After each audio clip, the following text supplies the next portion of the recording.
안녕하세요. 반갑습니다. 허재삼 작가입니다. 오늘 제가 여러분들께 소개해 드릴 책은요, 김범준 작가님이 지은 말투를 바꿨더니 관계가 찾아왔습니다 라는 책입니다. 먼저 프롤로그를 보겠습니다. 관계는 말투에서 시작되어 말투로 완성된다. 말투를 통해 관계를 만들어내는 사람들의 말은 길지 않다. 품위도 잃지 않는다. 한 칼국수집 신발장 앞에 서투른 글씨체로 붙어 있는 문구다. 신발 책임집니다. 신발 책임지지 않습니다 라는 건 많이 봤다. 하지만 고객의 신발을 책임지겠다니, 의아한 나와 달리 칼국수 하나로 큰 돈을 벌었다는 사장의 생각은 달랐다. 칼국수 하나 맛있게 드시려고 여기까지 오신 손님들인데 신발까지 신경 쓰게 만든다면 그건 식당을 운영하는 사람의 자세가 아니어요. 손님과 소통하는 언어만 바꿨을 뿐인데 관계를 변화시켰고 성공을 얻게 된 것이다. 자신이 쓰는 말투의 한계가 결국 자신이 맺게 되는 관계의 한계다. 그래서 중요하다. 불 두 개가 한꺼번에 달려들어도 물 한 바가지로 깔끔하게 정리하는 담백의 말투. 짧지만 품위를 잃지 않고 간결하게 상대방의 마음을 강렬하게 끌어당기는 그런 말투가 말이다. 사람을 사귀고 싶다면 말투는 마술과도 같아야 한다. 상대방에게 재미를 주는 일종의 엔터테인먼트 쇼처럼 대화를 이끌어내는 말투의 기술을 배워나간다면 우리 주변의 세상이 좀 더 편안해지고 깔끔해지고 상쾌해질 테다. 현명한 사람은 할 말이 있기 때문에 말하지만 바보는 말을 해야 하기 때문에 말한다. 플라톤의 이 말을 기억해 두면서 메소드 연기라는 말이 있다. 배우가 극중 배역에 완전히 몰입해 실제 인물이 된 듯 연기하는 기법을 말한다. 연기자가 정신과 육체 등 모든 면에서 드라마 속의 인물에 이입하여 연기하는 것으로 영화, 분노의 주먹 등에서 살인적 감량과 증량을 반복했던 미국 배우 로버트 드 니로가 대표적인 메소드 연기의 대가다. 그의 모습을 본 영화 팬들은 영혼도 감량할 수 있을 것 같다라고까지 했다. 영화 독전에서 마약 밀매 조직 보스를 뒤쫓는 독한 형사 역을 맡은 한국 배우 조진웅은 또 어떤가? 한 달간 매일 달걀 흰자 2개씩만 먹으며 10kg을 뺐다. 마약 흡입 연기를 위해 소금과 분필가루를 섞어 직접 코로 들이마셨는데 덕분에 실제로 눈에 핏발이 서고 망가진 얼굴이 나와 만족했다고 한다. 영화에서 메소드 연기가 영화의 질적 수준을 좌우하는 것처럼 우리의 일상에서도 메소드 말투가 관계의 레벨을 결정한다. 메소드 말투란 자신에게 주어진 공간에 몰입해 실제 그 인물에 가장 적합한 사람이 된 듯 말하는 것이다. 대단한 말투가 필요한 것도 아니다.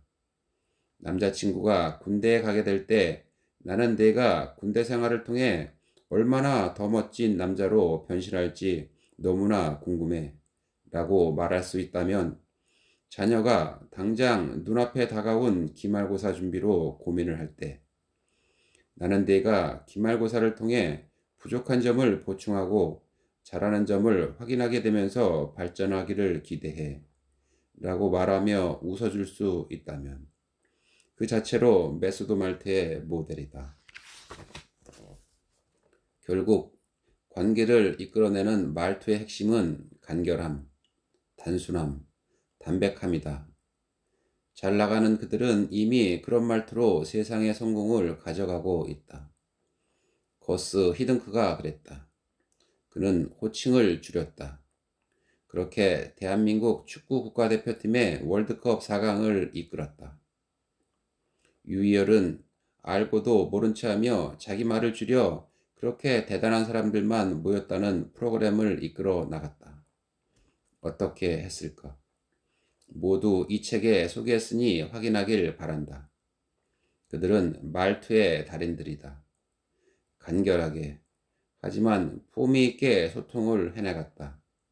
결과는 자신의 분야에서 최고의 인기를 누릴 수 있었다.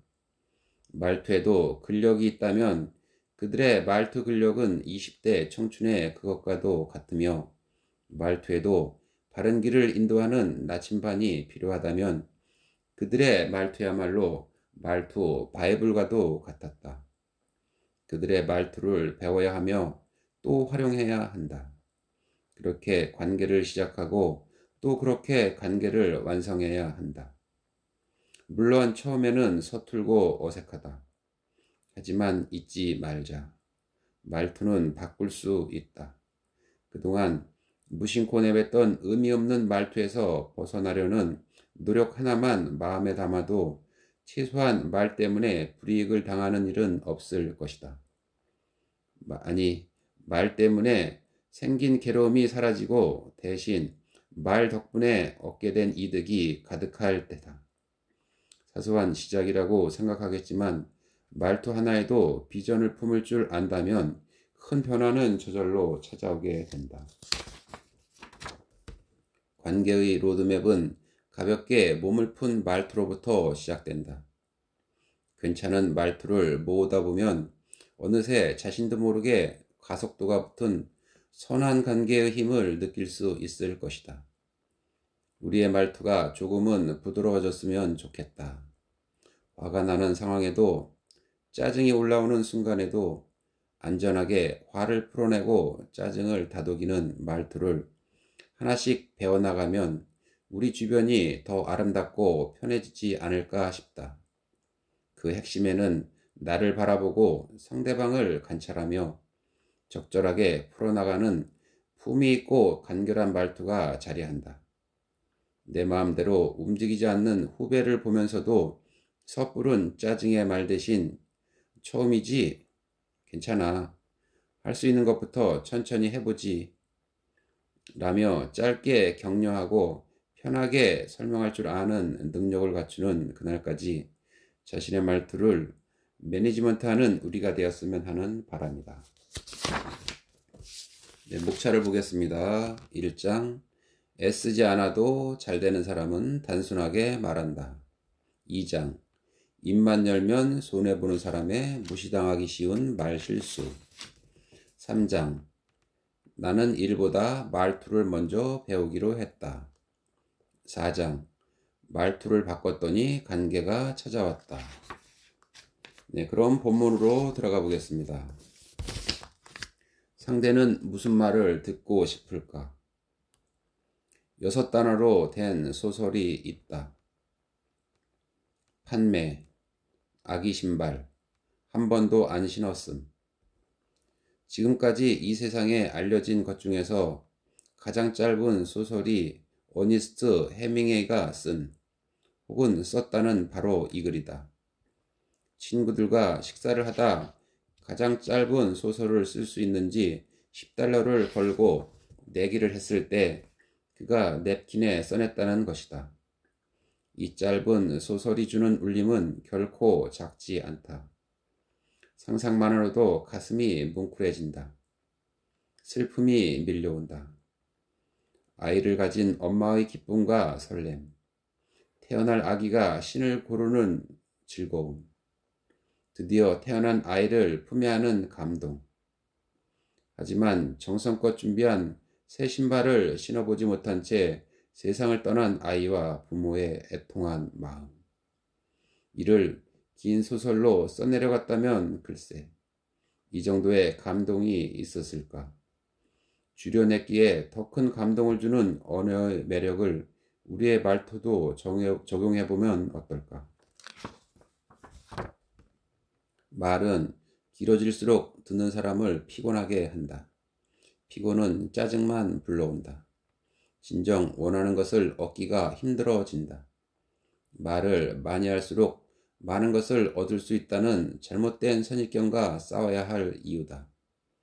그렇다면 어떻게 해야 할까? 말 하나에 작고 구체적인 것 하나만 얻겠다고 생각한다. 그것만으로도 우리의 말은 상대방에게 편하게 들릴 수 있다. 목표가 소박할수록 오히려 그것을 이루어내는 힘은 강해진다. 그가 뺀 것, 그것을 통해 얻는 것. 18년이 흘렀지만 잊기 힘든 한 외국인의 이름이 있다. 2002년 한일 월드컵 당시 대한민국 축구대표팀을 이끈 외국인 감독, 거스 히딩크다. 그의 말은 연구해 볼 만하다. 제대로 연구하고 배워서 활용하고 싶을 정도다. 짧지만 임팩트가 있어 한때 히딩크 어록이 돌아다닐 정도였다. 미국 강팀에게 열등감을 가져서는 안 된다. 한국은 어떤 팀과도 해볼 수 있는 가능성을 지녔다. 반드시 이긴다는 강인한 마음가짐이 중요하다. 때로는 사고뭉치가 필요한데 아무도 악역을 떠맡지 않는다. 제대로 해보고자 어려운 길을 돌아왔다. 비난도 많이 받았다. 하지만 결국 틀리지 않았다. 나는 여전히 배가 고프다. 인터뷰 순간마다 그의 간결한 말은 국민들을 사로잡았다. 유려했고 아름다웠으며 격정적이었다. 그의 말 자체가 대화의 힘이란 무엇인가를 보여주는 교과서였다.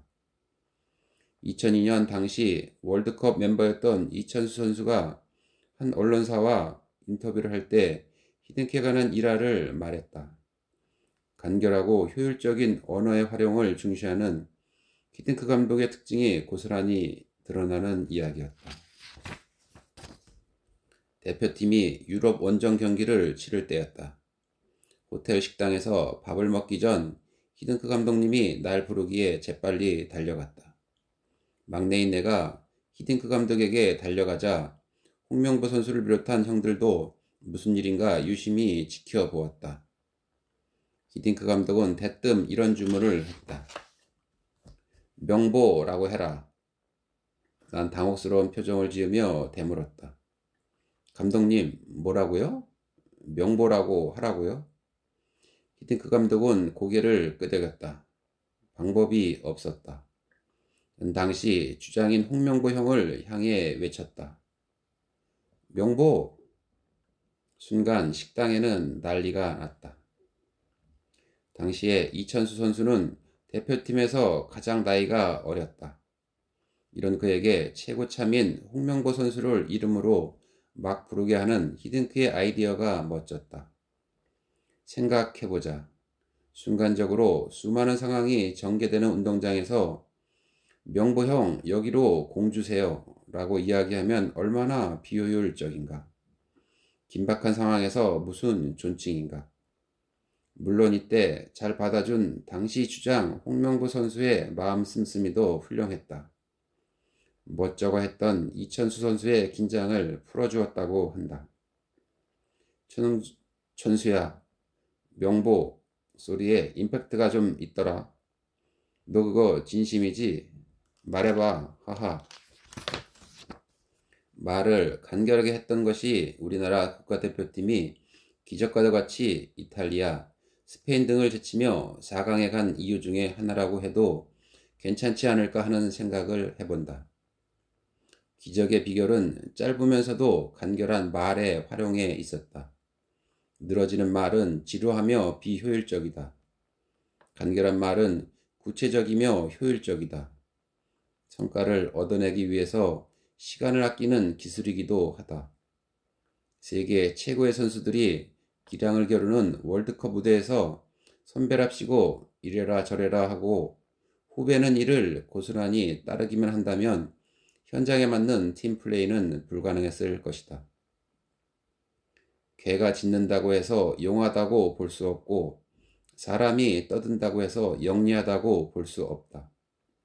이 말처럼 히딩크 감독은 하라는 대로만 하지 않고 제 생각과 다르다면 언제든 다른 의견을 제시하고 따질 건 따지기를 원했다. 그는 상대방의 말을 들을 줄 알았고 간결하게 말할 줄 아는 대화의 달인이었다. 위대함은 말이 짧을수록 가까워진다. 말이 짧으면 한정된 시간 안에 더 많은 대화가 오갈 수 있고 결정과 행동이 빨라지니 효율성도 높아진다. 물론 일상생활에서 아무에게나 무리하게 반말을 하라는 건 절대 아니다. 상대방에게 의례적이고 소모적인 표현을 요구하거나 그 표현을 좋아하지 말자는 거다. 간결함이 그리고 단순함이 대화의 생산성을 높인다. 잘 듣는 기술. 유희열은 궁금하면 묻는다. 말을 잘하고 싶다는 사람이 너무나도 많다. 그래서 다들 말, 대화, 커뮤니케이션 관련 책을 읽는다. 기업체에서는 비싼 돈을 들여가며 커뮤니케이션 전문가를 불러 직장 내 소통에 대한 교육을 전 구성원을 대상으로 실시한다. 그래도 말 때문에 자신이 능력보다 평가절하되고 있다는 피해의식을 가진 몇몇은 스피치 학원이다 뭐다 해서 또 다른 방법을 강구한다. 하지만 말에 관한 건 늘 어렵다. 말 때문에 불이익을 받는 경우가 반복된다. 나 역시 그랬다. 스스로를 내성적이고 소심하다고 여기면서 내가 뱉은 말 때문에 고민한 경우가 얼마나 많았는지 모른다. 그러면서도 끝까지 내 말을 누군가에게 하고 싶어서 머뭇거리다가 답답해한 적은 또 얼마나 많았는지. 결국 내뱉게 된 나의 말로 누군가에게 상처를 준 것 역시 얼마나 될지. 미안함과 부끄러움이 내리를 스쳐간다. 어느 날 내가 개인적으로 선생님으로 모시는 한 분이 페이스북에 올린 글이 말, 대화, 커뮤니케이션에 관해 하나의 깨달음을 주었다. 그분은 이렇게 한 줄을 썼다.